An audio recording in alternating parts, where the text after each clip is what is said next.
بسم اللہ الرحمن الرحیم اعوذ باللہ من الشیطان الرجیم بسم اللہ الرحمن الرحیم اللہم صلی علی سیدنا محمد وعلی آل سیدنا محمد بعدد کل ذرۃ مئۃ الف الف مرۃ۔ آج کا میرا موضوع ہے ہمارے پیارے نبی صلی اللہ علیہ وآلہ وسلم کی آواز سے اونچی آواز کرنے پر اعمال ختم ہو جاتے ہیں۔ یہ میرا موضوع قرآن شریف کی آیت کی وجہ سے میں نے قائم کیا ہے۔ قرآن شریف کی آیت ہے، اس سے میں نے یہ نکالا ہے، سورہ الحجرات پارہ نمبر 26 آیت نمبر 1 سے 5 ہے۔ اے ایمان والو، اللہ اور اس کے رسول صلی اللہ علیہ وآلہ وسلم سے آگے نہ بڑھو اور اللہ سے ڈرو، بے شک اللہ سنتا جانتا ہے۔ اے ایمان والو، اپنی آوازیں اونچی نہ کرو اس نبی صلی اللہ علیہ وآلہ وسلم کی آواز سے، اور ان کے حضور بات چلا کر نہ کہو جیسے آپس میں ایک دوسرے سے کے سامنے چلاتے ہو، کہیں تمہارے اعمال اکارت نہ ہو جائے اور تمہیں خبر نہ ہو۔ یہ ایک میں حدیث اس پہ سناتا ہوں۔ عروہ بن مسعود سقی جو ہے نا، جب یہ آیت نازل ہوئی تو لوگ صحابہ جو ہے کتنا احترام کرتے تھے ہمارے پیارے نبی صلی اللہ علیہ وسلم کے۔ عروہ بن مسعود سقی کافروں کی طرف سے ہمارے پیارے نبی صلی اللہ علیہ وسلم سے بات کرنے آیا سورہ حدیبیہ کے وقت، اور وہاں جو منظر دیکھا، اس کے بعد جب واپس کافروں کے پاس لوٹا تو کیا کہہ رہا ہے۔ یہ جو ہے نا بخاری شریف کی حدیث ہے، اور یہ ایک جگہ نہیں کئی جلدوں میں موجود ہے، صحیح مسلم میں موجود ہے۔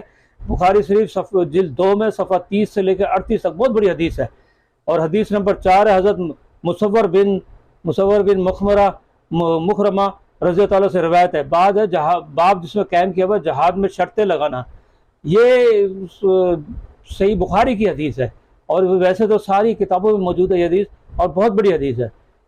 خیر، عروہ اپنے ساتھیوں کے پاس لوٹ کر گیا اور کہنے لگا، میں تو بادشاہ کے پاس جا چکا ہوں، روم اور ایران حبش کے بادشاہ کے پاس بھی خدا کی قسم میں نے تو نہیں دیکھا کہ کسی بادشاہ کے لوگ ان کی ایسی تعظیم کرتے ہو جیسے محمد صلی اللہ علیہ وآلہ وسلم کی تعظیم ان کے اصحاب کرتے ہیں۔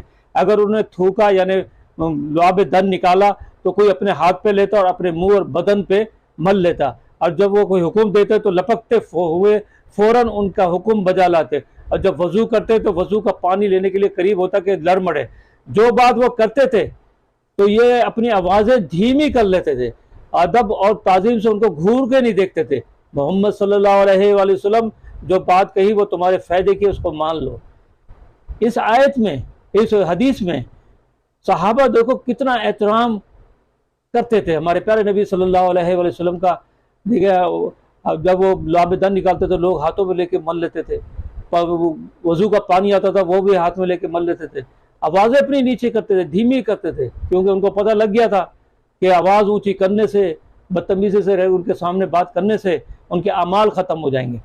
اب تمام صحابہ اجمعین اس آیت مبارک پر عمل کرتے ہوئے ہمارے پیارے نبی صلی اللہ علیہ وسلم کی تعظیم اور توقیر کرتے ہیں، اور اپنی آوازیں اتنی پس رکھتے ہیں تھے کہ کوئی اور سن نہیں سکتا تھا، کیونکہ اللہ تعالیٰ نے فرمایا کہ ایمان والو، اپنی آوازیں اونچی نہ کرو اس نبی کی آواز سے، ان کے حضور بات چلا کر نہ کہو جیسے آپس میں ایک دوسرے کے سامنے چلاتے ہو، کہیں تمہارے اعمال اکارت نہ ہو جائیں تو خبر نہ ہو۔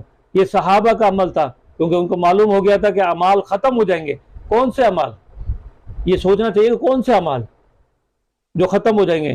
یہ وہ اعمال ہیں جس کے لیے جو نا آج ہر مدرسے میں، ہر مسجد میں کہا جاتا ہے کہ یہ کریں وہ کریں، یعنی کہ وہ ساری تربیت دی جاتی ہے، نماز پڑھنے کی، روزہ رکھنے کی، زکوٰۃ رکھنے کی، حجت رکھنے کی، اور دیگر فرائض بھی بتائے جاتے ہیں، لیکن یہ وہ تمام اعمال ہیں جو ختم ہو جائیں گے جب ہمارے پیارے نبی صلی اللہ علیہ وسلم کی آواز سے آواز اونچی کریں گے دوران گفتگو۔ یہ دین ہے۔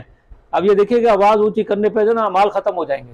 یہ وہ اعمال ہے، نماز، روزہ، زکوٰۃ، حج۔ آپ دیکھیں ہر مسجد میں، ہر جگہ پہ تربیت دی جاتی ہے کہ نماز اس طرح پڑھنی ہے، روزہ اس طرح رکھنا ہے، طہارت اس طرح حاصل کرنی ہے۔ ہر جگہ والدین بھی یہ کرتے ہیں کہ سب بچوں کو سکھاتے ہیں کہ اس طرح نماز پڑھنی ہے۔ بالکل سکھانے چاہیے، کیونکہ ہم پہ فرض ہے یہ، اور یہ مسلمان ہیں، مسلمان پیدا ہوئے، اور مسلمان پیدا ہونے کے بعد ہم پہ یہ تمام فرض ہے۔ لیکن اس کے ساتھ ساتھ ان کو آداب، ہمارے پیارے نبی صلی اللہ علیہ وسلم کا آداب بھی سکھانا چاہیے۔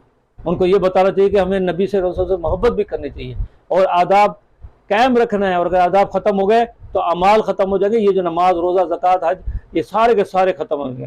یہ دین ہے.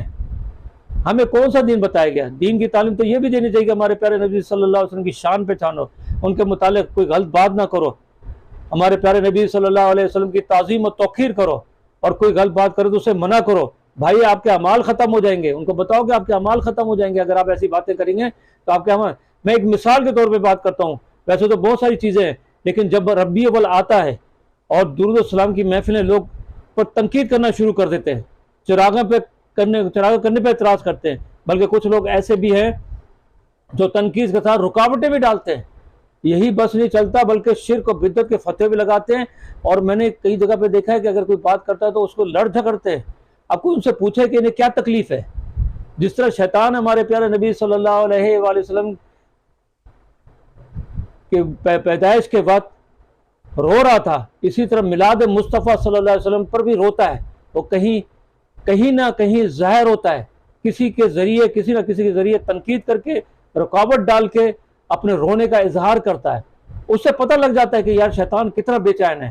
جب یہ محفلیں کرتے ہیں تو ہمیں معلوم ہو جاتا ہے کہ کیونکہ وہ اعتراض کر رہا ہے کہ یہ شرک ہے, یہ بدعت ہے, یہ لوگ غلط کام کر رہے ہیں, یہ چراغ غلط کر رہے ہیں, یہ میلاد غلط کر رہے ہیں. اس سے پتہ لگ جاتا ہے کہ شیطان ان کے اندر آیا ہوا اور شیطان اپنا اظہار کر رہا ہے اس کے ذریعے. اس کو یہ معلوم نہیں کہ اس آدمی کو اور شخص کو یہ معلوم نہیں کہ اسے تنقید کرنے, رکاوٹ ڈالنے پہ اعمال ختم ہو جائیں گے. اعمال کون سے؟ جس کا 5 وقت کی نماز پڑھتے ہو, باجماعت پڑھتے ہو, قرآن کی تلاوت کرتے ہو, روزہ رکھتے ہو, حج کرتے ہو, وہ سب ختم ہو جائیں گے.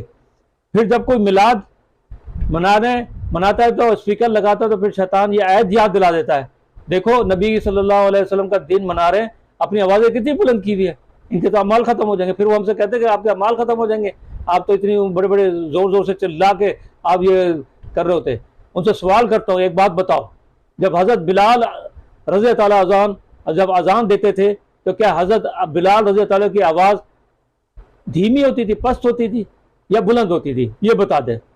وہ حضور صلی اللہ علیہ وسلم کے سامنے اذان دیتے تھے, تکبیر بھی پڑھتے تھے, وہ کیسے پڑھتے تھے؟ کیا وہ آوازیں نیچ ہوتی تھی؟ اور اس کا جواب دے. اگر اس آیت کو غور سے پڑھ تو معلوم ہوگا, اے ایمان والو اپنی آوازیں اونچی نہ کرو, اس نبی کی آواز سے ان کے حضور بات چلا کر نہ کہو جیسے آپس میں ایک دوسرے کے سامنے چلاتے ہو.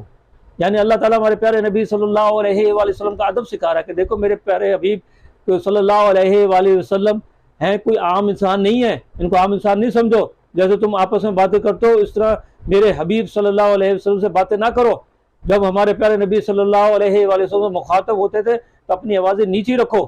لیکن اللہ تعالیٰ یہ تو نہیں فرما رہا کہ جب اذان دو تو آواز اپنی پست کر دو, جب کوئی قرآن مجید کی تلاوت کرے تو اپنی آوازیں نیچی کر لو, جو کوئی نعت پڑھ رہا ہو تو اپنی آواز نیچی کر لو, جب کوئی سلام کر رہا ہو تو آواز نیچی کرو. اگر ایسا ہوتا تو مسجد میں اذان اور تلاوت قرآن کی تلاوت میں اسپیکر نہیں لگانا چاہیے. اگر ایسا ہوتا تو مسجد نبی صلی اللہ علیہ وآلہ وسلم میں اذان و نماز بغیر اسپیکر کی ہوتی. وہاں تو ہمارے پیارے نبی صلی اللہ علیہ وآلہ وسلم آرام فرما رہے, اس لیے اعتراض کرنا نہیں چاہیے. جیسے حضرت حسان بن ثابت رضی اللہ ہمارے پیارے نبی صلی اللہ علیہ وآلہ وسلم کے سامنے مسجد نبی کے اندر نعت کے شعر سناتے تھے تو کیا نیچی آواز کے ساتھ سناتے تھے؟ اور جب ان کی محفل میں جب کوئی شخص داخل ہوتا تھا تو السلام علیکم ورحمۃ اللہ وبرکاتہ فرماتا تھا تاکہ سارے اس کے جواب دیتے تھے. یہ تو اس وقت آواز تو نیچے نہیں ہوتی تھی. ان چیزوں میں منع نہیں ہے. منع کس پہ؟ کہ آپ سرکار سے, ہمارے پیارے نبی صلی اللہ علیہ وآلہ وسلم سے اپنے جب مخاطب ہوں اور جب بات کر رہے ہوں اور ایک دوسرے سے جب بات کرو تو وہ بالکل دھیمی آواز میں, پست آواز میں بات کرو تاکہ وہ ادب کا لحاظ کرو. یہ نبی آخری نبی ہیں, امام الانبیاء ہیں, اور یہ کوئی معمولی ہستی نہیں ہے, یہ بہت بڑی ہستی ہے. اس لیے اپنی آوازیں جن کو, اور آپ کا مال ختم ہو جائے گا, آپ کو پتہ بھی نہیں چلے گا. اللہ تعالیٰ ہمیں دین کی سمجھ عطا کرے. اللہ ہمیں ان کے راستے پہ چلا جن پہ تیرا انعام ہوا, ان کے راستے سے بچا جن پہ تیرا غضب ہوا. اللہم صلی علی سیدنا محمد وعلی آل سیدنا محمد بعدد کل ذرۃ مئۃ الف مرۃ. اور اگر آپ نے ابھی تک ہمارا چینل سبسکرائب نہیں کیا تو فوراً سبسکرائب کیجئے, ساتھ ہی بیل آئیکن پر کلک کریں تاکہ مزید آنے والی ویڈیو ہیں وہ آپ کو وقت پر ملتی رہیں. اللہ حافظ.